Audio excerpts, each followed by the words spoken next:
जय बोलो देवादिदेव खजराज श्री भगवान महावीर स्वामी की जय जय जय। अहिंसा परमो धर्म की जय जय जय। परम पूज आचार्य गुरुवर श्री विद्यासागर जी महाराज की जय जय जय। परम पूज्य गुरुवर श्री प्रमाण सागर जी महाराज की नमोस्तु नमोस्तु नमोस्तु।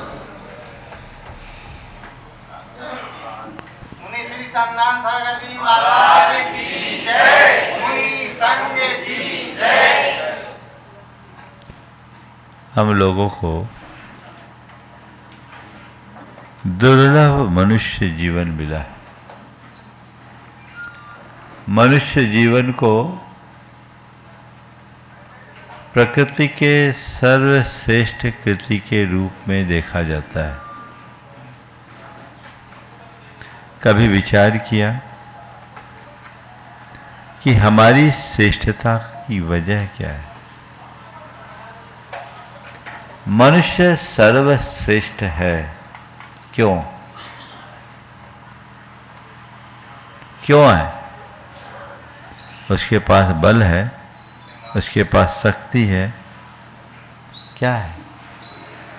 अगर देखा जाए तो शारीरिक बल हमें बहुत कम है। न तो हमें हाथी घोड़े जैसा बल है, न चीते जैसी स्फूर्ति है। हमारी स्थिति तो ये है कि एक छोटा सा बिच्छू भी काट खाए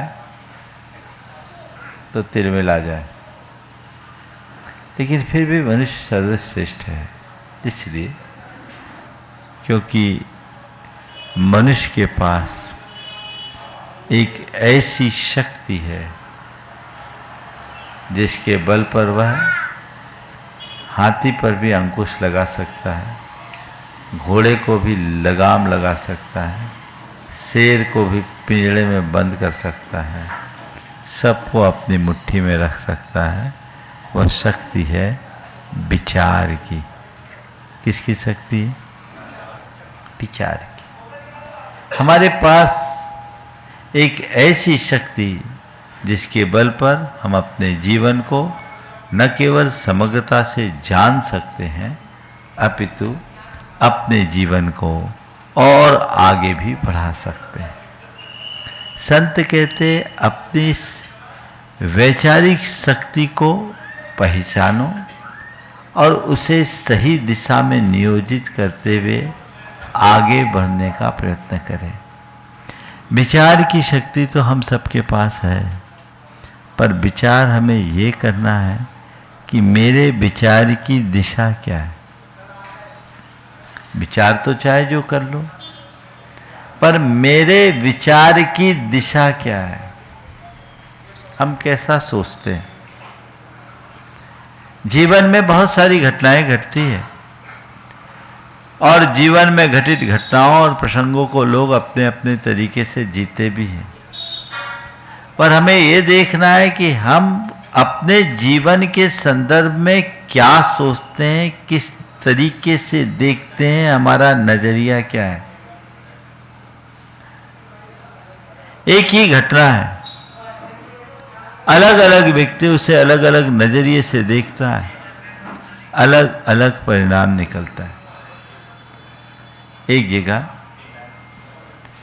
एक मंदिर का निर्माण हो रहा था। सैकड़ों लोग मजदूर उसमें काम कर रहे थे। एक संत का उधर से गुजरना हुआ। उन्होंने एक मजदूर के पास आकर के पूछा कि भाई क्या कर रहे हो? मजदूर ने संत को घूरते हुए बड़ी बेरुखी से कहा, दिखता नहीं, अंधे हो क्या? पत्थर तोड़ रहा हूं। संत मुस्कुराए और आगे बढ़े। कुछ दूरी पर दूसरा मजदूर भी वही काम कर रहा था। उन्होंने उससे भी वही सवाल किया कि भाई क्या कर रहे हो? उसने कहा पेट पाल रहा हूं। उसके उत्तर में विवस्था थी, बेबसी दिख रही थी। संत मुस्कुराए, आगे बढ़े और तीसरे मजदूर से जो वही काम कर रहा था उसके निकट जाकर के पूछे, भाई क्या कर रहे हो? वह अपना काम करते हुए प्रभु के गीत गुनगुना रहा था। संत ने निकट आकर के जब उससे पूछा कि क्या कर रहे हो, तो उसने बड़े प्रसन्नता और आह्लाद से उत्तर दिया, मंदिर बना रहा हूं, भगवान का मंदिर बना रहा हूं।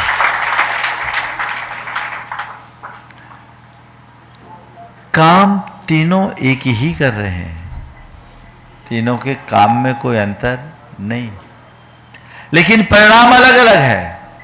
एक पत्थर तोड़ता दिख रहा है, एक पेट पालता दिख रहा है, एक मंदिर बना रहा है। हम भी जीवन जीते हैं, जीवन में बहुतायत लोग ऐसे होते हैं जो बेरखी और बेबसी से अपना जीवन बिता देते हैं। कुछ लोग होते हैं जिनका स्वभाव ही बड़ा उजड्ड होता है, वो बेरुखी से ही बात करते, सीधी मुँह बात ही नहीं करते। कुछ लोग हैं जो जैसे तैसे खींच तान कर अपनी ज़िंदगी को पूरा कर देते हैं। उनके जीवन में केवल बेबसी और लाचारी होती है, लेकिन बहुत कम लोग हैं जो जीवन के मर्म को पहचानते हुए जीवन का रस लेकर के जीते हैं, जीवन का आनंद लेकर जीते हैं। हमें ये देखना है कि मैं कहाँ हूँ, मेरी स्थिति क्या है, मेरी विचारधारा क्या है, मैं कैसे जी रहा हूँ। बोलो, कभी विचार किया? मेरे जीने की स्थिति क्या है? मेरे जीवन में शिकायतें हैं या संतुष्टि? मेरे जीवन में कोई बेबसी या मजबूरी है या आनंद है? क्या है? कभी हमने विचार किया? क्या है? सब चीजें हमारे अंदर हैं, हो सकती है, और ये सब चीजें निर्भर करेगी हमारी सोच पर, हमारी विचारधारा पर। हम कैसे सोचते हैं। 4 प्रकार की सोच है। एक व्यावसायिक सोच, दूसरी भौतिक सोच, दूसरी व्यावसायिक सोच, तीसरी व्यवहारिक सोच और चौथी आध्यात्मिक सोच। हमें अपने सोच के स्तर को पहचानना है। सबसे पहले स्तर की सोच है भौतिक सोच। संसार के ज़्यादातर लोग इसी सोच से ग्रसित दिखते हैं। भौतिक सोच, भौतिक सोच यानी खाओ पियो मौज करो। बहुत सारी दुनिया में ऐसे लोग हैं जिनके जीवन का एक ही मकसद है, वह है पदार्थ और पदार्थ जन भोग, मौज मजा मस्ती, इसके अलावा और कुछ नहीं। भोग विलास के अलावा उनके जीवन में कुछ है ही नहीं। उनका तो केवल एक ही कहना है, जब तक जियो सुख से जियो, कर्जा लो पर घी पियो। उनके लिए क्या कहेंगे। ऐसे लोग बहुत हैं और आजकल ऐसे लोगों की संख्या बढ़ते जा रही है। भौतिक सोच से लोग ग्रसित लोग कदाचित समृद्ध मिल जाएंगे, दिख जाएंगे, लेकिन उनमें कभी संतुष्टि नहीं होगी। वे अंदर से बहुत दुखी होते हैं और ऐसे लोगों का जीवन घोर हताशा और अवसाद से भरा होता है। हमें अपने मन की पड़ताल करनी है। मेरी सोच की स्थिति क्या है। अगर मैं केवल भोग विलास तक अपने आप को सीमित रखता हूं या केवल दृश्य जीवन तक की बात पर विचार करता हूं, तो मेरी सोच भौतिक सोच है, उथली सोच है, मुझे अपनी सोच को बदलने की आवश्यकता है, क्योंकि ये सोच मेरा उद्धार नहीं कराएगी। इस सोच से मेरा उद्धार नहीं हो सकता, अपनी सोच को बदलना है। परिवर्तन बहुत आवश्यक है। दूसरे क्रम में व्यावसायिक सोच। व्यावसायिक सोच में क्या होता है? जो आप लोग अपने दुकान में करते हो, अपने दफ्तर में करते हो, अपने कार्य क्षेत्र में करते हो, व्यवसाय किस लिए किया जाता है? बोलो, आप लोग ज़्यादातर व्यवसायी हो, व्यवसाय किस लिए करते हो? हाँ, लाभ कमाने के लिए। क्या करने के लिए? लाभ कमाने के लिए। व्यापार का केंद्र प्रॉफिट और लॉस होता है। अधिक से अधिक लाभ कमाने की आकांक्षा से व्यापार किया जाता है। ठीक है? जो लोग व्यापार करते समय व्यापारिक सोच रखे, उसमें कोई परेशानी नहीं। लेकिन जिनकी सोच में ही व्यापार हो तो क्या होगा? हाँ, सोच में ही व्यापार। कुछ लोग होते हैं जो बड़े कैलकुलेटिव होते हैं, जोड़ घटाव से। इस सोच से व्यापार चलेगा, परिवार नहीं। इस सोच से तुम्हारा जीवन व्यवहार नहीं चल सकेगा। ऐसी सोच रखोगे तो तुम कहीं के नहीं रहोगे। लेकिन हिसाब किताब रखते हैं जो व्यापारी होते हैं ना, इस सोच से ग्रसित लोग, वो सब जगह ऐसे ही कैलकुलेशन करते हैं। मैं एक जगह था, एक सज्जन आए, नए नए जुड़े, उन्होंने बड़ी बोली ली, मेरे निकट आए। लोगों ने कहा, भैया बहुत अच्छी खुशी है, आज तुम महाराज से जुड़े दिख रहे हो, बहुत दान आन भी तुम कर रहे हो, बड़ी खुशी हो, तुम्हारे मन में बड़ा लगाव जग गया। बोले लगाव मगाव छोड़ो भाई, महाराज टॉप के हैं, महाराज टॉप के हैं, महाराज के फॉलोअर्स बहुत हैं, सब बड़े बड़े लोग हैं। हमारी 3-3 बेटियां महाराज से नहीं जुड़ेंगे तो संबंध कैसे होगा? अब देखो क्या है। हालांकि मैं ऐसे लोगों के लिए सोचता, चल भाई तू किसी भाव से आ, अस्पताल में आने के बाद ठीक तो हम कर ही देंगे, भर्ती तो हो एक बार। लेकिन हम देखें हम कहां हैं? धर्म करते हुए भी व्यापार कर रहे हैं, धर्म पल रहा है भ्रम। हम अंधेरे में हैं। कई बार ऐसी मनोदशा लोगों की बन जाती। ये दूसरे स्तर की सोच है जो ठीक नहीं। आजकल तो गिव एंड टेक ये चीजें आ गई ना, ये क्या है? हर जगह ऐसा कैलकुलेशन उचित नहीं। व्यापार तक व्यापार इसी सोच से करो। व्यापार हमेशा लाभ और नुकसान को देख करके किया जाता है, पर हमें अपना परिवार चलाना है तो उसे भावनात्मक दृष्टि से देख करके करना होगा। वहाँ हमें व्यवहारिक स्तर पर विचार करना होगा। ये तीसरे स्तर की सोच है, व्यवहारिक सोच, यानी जहाँ लाभ और नुकसान की जगह अच्छे और बुरे का ख्याल किया जाए। क्या है? लाभ और नुकसान की जगह अच्छे और बुरे की। एक जगह प्रॉफिट और लॉस है, एक जगह गुड और बैड है। आप किसको पसंद करेंगे?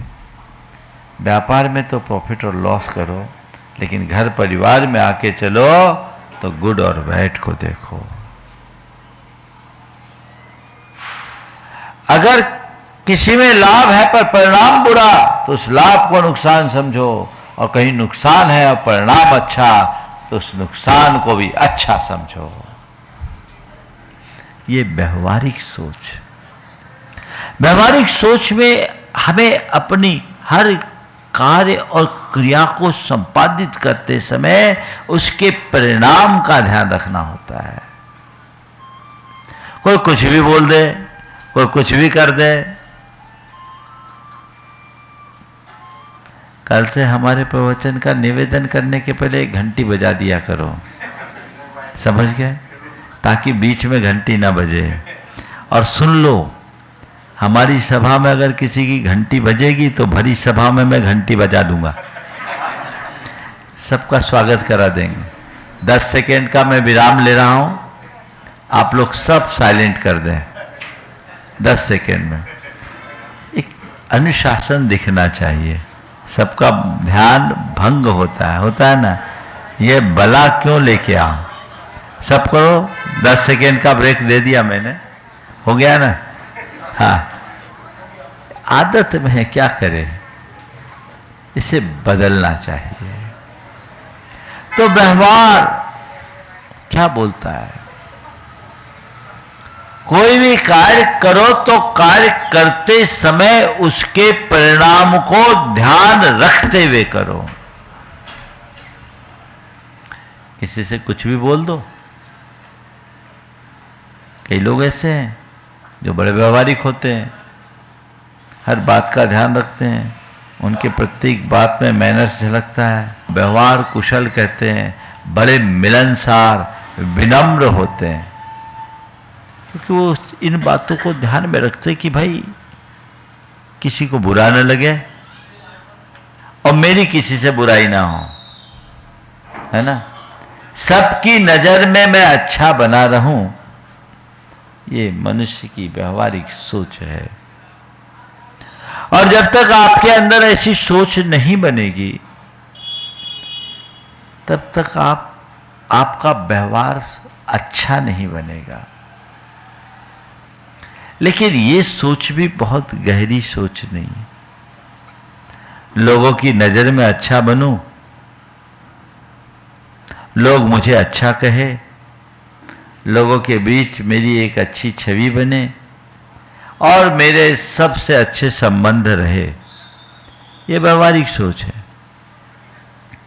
पर इससे ऊपर की सोच है आध्यात्मिक सोच, जो कहती है मैं लोगों के नजर में अच्छा रहूं, ये बात की बात है। मैं खुद की नजर में अच्छा बनूं, ये असली बात है। मैं भीतर से अच्छा बनूं, मेरी ये कोशिश होनी चाहिए। लोगों के बीच मेरी क्या रेपुटेशन है, ये मेरे लिए बहुत अर्थपूर्ण नहीं है, पर मैं भीतर से क्या हूं, ये मेरे लिए बहुत महत्वपूर्ण है। जो मैं भीतर से हूं, मुझे उसे पहचानना है और उसे ठीक करना है। वो कब होगा? जब हमारी दृष्टि हमारी आत्मा पर केंद्रित होगी। आत्मदृष्टि, अध्यात्म दृष्टि जब मनुष्य के अंतर्मन में प्रकट हो जाती है, उसके चिंतन की धारा बदल जाती है, उसके सोच का स्तर बदल जाता है, वो हर बात को उसी तरीके से करता है और ऐसे व्यक्ति के हृदय में आवेग संवेग कम हो जाते हैं। ऐसे व्यक्ति का चित्त अभिमान और आसक्ति से मुक्त हो जाता है। अपनी सोच को उस दिशा में ले जाने की आवश्यकता है। हम लोग धर्म की बात करते हैं। जैन दर्शन में धर्म की शुरुआत सम्यक दर्शन से होती है। इसका मतलब क्या है? बहुत सारी परिभाषाएं रटी हुई है, आप लोग ध्यान रखना। परिभाषाएं रटने से सम्यक दर्शन नहीं होता, दृष्टि पलटने से सम्यक दर्शन होता है। परिभाषाएं रटने से सम्यक दर्शन नहीं होगा, दृष्टि पलटने से सम्यक दर्शन होता है। दृष्टि पलटने का मतलब क्या है? विचारों में परिवर्तन, आध्यात्मिक विचार की अभिव्यक्ति ही सम्यक दर्शन है। एक वैचारिक क्रांति हो, अपने अंदर वो अध्यात्म उद्घाटित करे, हृदय में उस अध्यात्म को प्रतिष्ठापित करे, तब सम्यक दर्शन होगा। जिसके अंतर्मन में यह दृष्टि प्रकट हो जाती है, उसको चीज़ों को देखने का नज़रिया ही बदल जाता है। वो कहीं भी देखता है तो उसमें अपना हित देखता है। लाभ और नुकसान, अच्छा और बुरा, इससे आगे हित और अहित। हित और अहित, अच्छा बुरा से ऊंचा हित अहित है। लाभ और नुकसान बाहरी दृष्टि है, अच्छा और बुरा मन से जुड़ा है, हित और अहित आत्मा से जुड़ा है। मन को हिताहित से कोई लेना देना नहीं। मन को तो जो अच्छा लगे वो ठीक है, जो खराब लगे वो ठीक नहीं है, है ना। डायबिटिक है, 5 यूनिट इंसुलिन लग रहा है, लेकिन फिर भी सवेरे से जलेबी और रसगुल्ला खाने का मन करता है, क्योंकि वो अच्छा लगता है ना। 2-4 बैठे होंगे यहाँ भी, खा के आए होंगे। एक सज्जन के बारे में बताया महाराज जी, उनकी रोज खाने की इच्छा, बोले 5 लगाता हूँ, 7 लगा लूंगा, खाने को तो जीवन मिला है, खाए नहीं तो क्या करे। मन की लीला बड़ी विचित्र है। मन अपने सुख को देखता है जिसमें उसको अच्छा लगता है। संत कहते हैं इससे काम नहीं चलेगा। आज सुख दिख रहा है, कल दुख होगा, अल्पकालिक सुख है, पर उसमें अहित है, इससे बचो। ये तब संभव होगा जब तुम मन से ऊपर उठकर आत्मा की तरफ दृष्टि डालोगे, सुख को तिलांजलि देकर हित को प्रमुखता दोगे। किसे देखना? सुख को तिलांजलि देकर हित को प्रमुखता दो। अभी तक क्या किया? प्रमुखता किसको मिली? सुख को की? थोड़ा जोर से तो बोलो। सुख को कि हित को? अभी तक हित को तिलांजलि दी और सुख को प्रमुखता दी, इसीलिए दुखी बने हो। जिस दिन सुख को तिलांजलि देकर हित को प्रमुखता दोगे, सुखी हो जाओगे। सुख को तिलांजलि देकर हित को प्रमुखता देने का प्रयत्न कीजिए। वो पुरुषार्थ अपने अंदर होना चाहिए। इसी का नाम अध्यात्म है। एक लक्ष्य बनाइए कि मुझे अब अपनी आत्मा का हित करना है, मुझे अपना कल्याण करना है। बहुत हो लिया, बहुत संसार में रुल गए, रुल चुके। अब भव भ्रमण मिटाना है। कभी लगता है ऐसा? बोलो। मन में कभी ऐसी हुक सी उठती है कि इस संसार में 4 गति 84 लाख योनियों वाले संसार में मैं बहुत भटक चुका, बहुत दुख पा चुका। चतुर्गति भ्रमण की जो वेदना, उसका एहसास होता है? संभवतः नहीं होता होगा। कब? जब प्रवचनों में बैठते हैं तब, या शास्त्र पलटते हैं तब। अंदर एक तड़पन होनी चाहिए।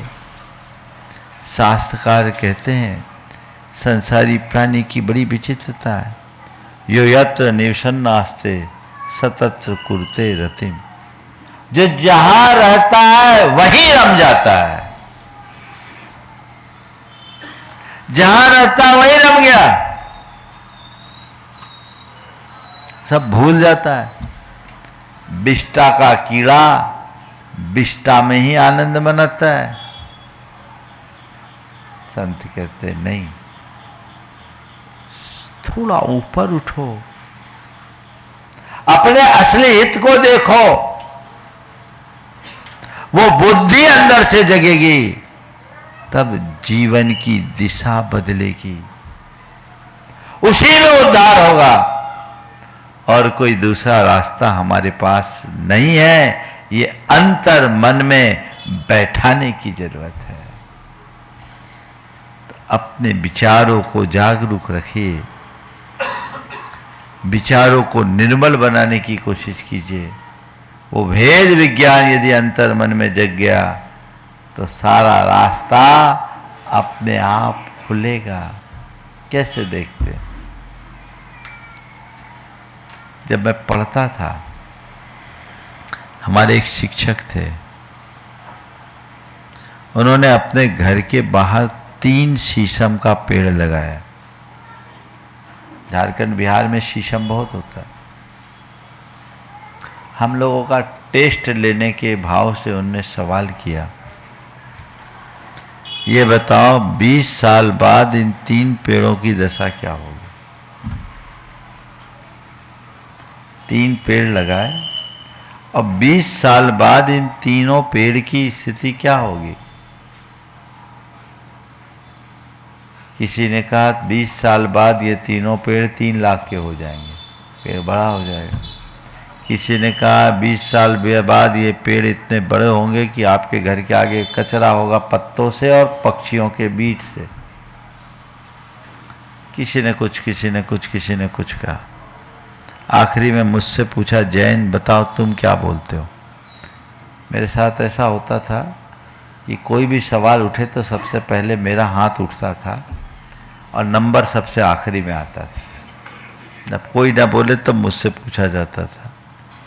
उन्होंने मुझसे पूछा, जैन बताओ तुम क्या बोलते हो? मैंने कहा, सर 30 साल बाद ये पेड़ इतने हरे भरे होंगे कि पूरे इलाके की शान बनेंगे, पूरे मोहल्ले का पर्यावरण शुद्ध करेंगे। तब उनके मुख से निकला, उस समय मैं 7वीं क्लास में पढ़ता था, उनके मुख से निकला, तुम्हारे विचार कोई संत के विचार है, तुम संत बनो। मुझे कोई पता नहीं था, मुझे कोई पता नहीं था, लेकिन मनुष्य के विचार ही उसके जीवन को ऊंचा उठाते हैं और विचार ही उसे नीचे गिराते हैं। हम कैसा जीवन जीते हैं, मेरी विचारधारा कैसी है, हमें उसे परखने की जरूरत है। संतों के समागम से हमें क्या मिलता है? बोलो, हम लोगों के पास तो आप लोग आते हो, क्या मिलता है? हमारे पास है क्या तुम्हें देने के लिए?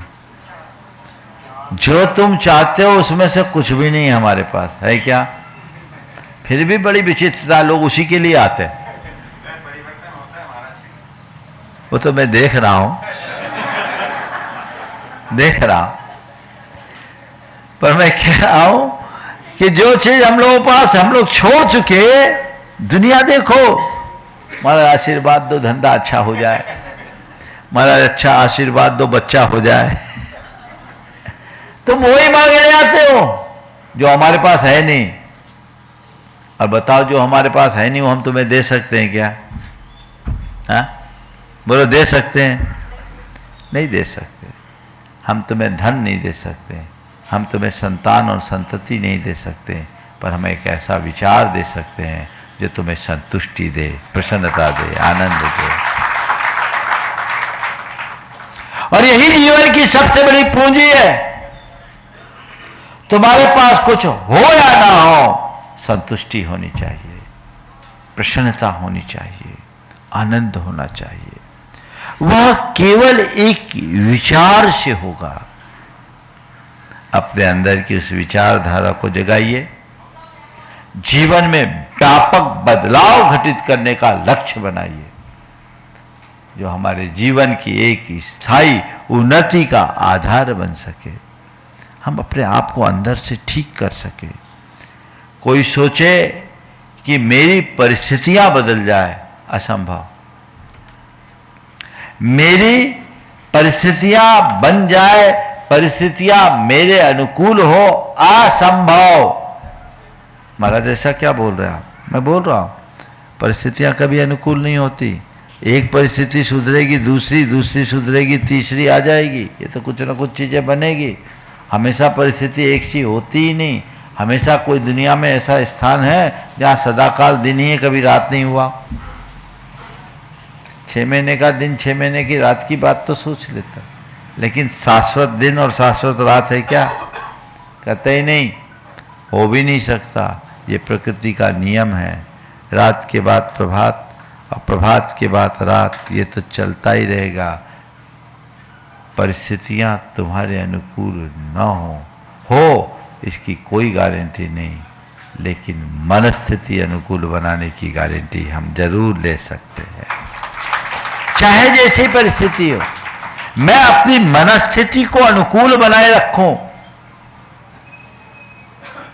वो कब होगी? जब हमारी सोच आध्यात्मिक होगी, जहां हम अपने हित को सर्वोपरि स्थान देंगे। भौतिक हित को नहीं, आत्मिक हित को, लाभ को नहीं, कल्याण को, भला को। ये अगर हमारे मन में आ जाए, जीवन पलट जाएगा। तो वही दृष्टि और भावना सबके मन में विकसित होनी चाहिए, जो जीवन के लिए एक अलग आनंद की अनुभूति देंगे। ऐसी भावना अपने मन में जगा के रखें। ये बहुत अच्छा सहयोग आप लोगों को मिला है। अपने विचारों को परिष्कृत करने की कोशिश करें। बदलाव तो आता है, सत्संग हमारे विचारों को बदलने का एक सबल निमित्त है। कल भी मैंने संघ का समाधान में 4 बातें आप लोगों से की थी। ये सत्संग मिल रहा है, लाभ लेते रहें और अपने जीवन में व्यापक बदलाव करने की कोशिश करें। समय हो रहा है और सूचनाओं के लिए मैं यहीं पर विराम दे रहा हूँ। बोलिए अहिंसा परमो धर्म की।